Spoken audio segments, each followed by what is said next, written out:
অদৃশ্য যা কিছুই রয়েছে সবকিছু হচ্ছে আল্লাহ তাআলার কুদরত। অসংখ্য কুদরতের মাঝে আল্লাহ রাব্বুল আলামিন আপনাকে আমাকে যা কিছুই দান করেছেন এইগুলো হচ্ছে আল্লাহ তাআলার নিয়ামত। বলেন কি? নিয়ামত।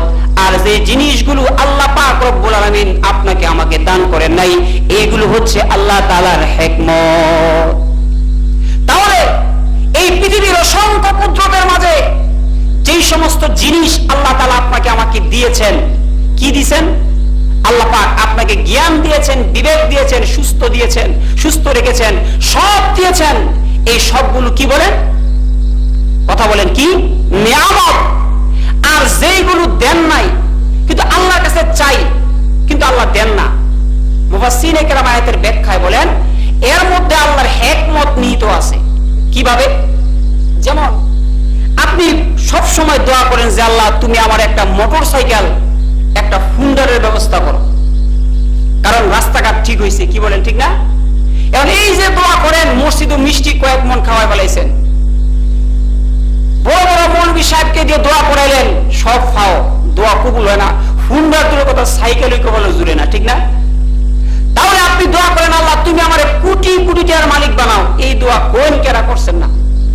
এলাকার এমন কোন মানুষ নাই সবে কত রাইলে দোয়া করতে করতে মুগ্ধ ফেনা চুরে এলায় আল্লাহ আমার টিনের ঘর 5 তলা বিল্ডিং বানাও, দোয়া করে না?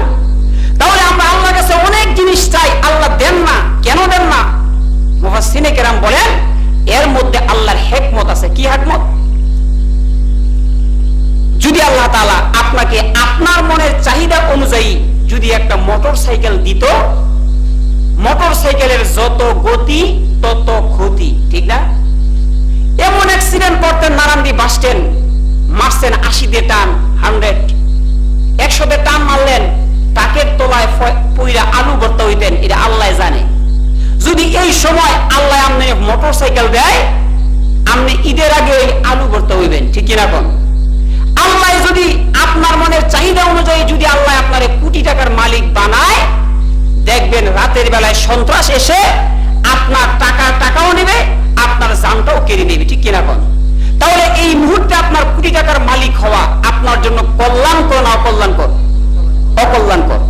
এই মুহূর্তে আপনার মোটরসাইকেলটা আপনার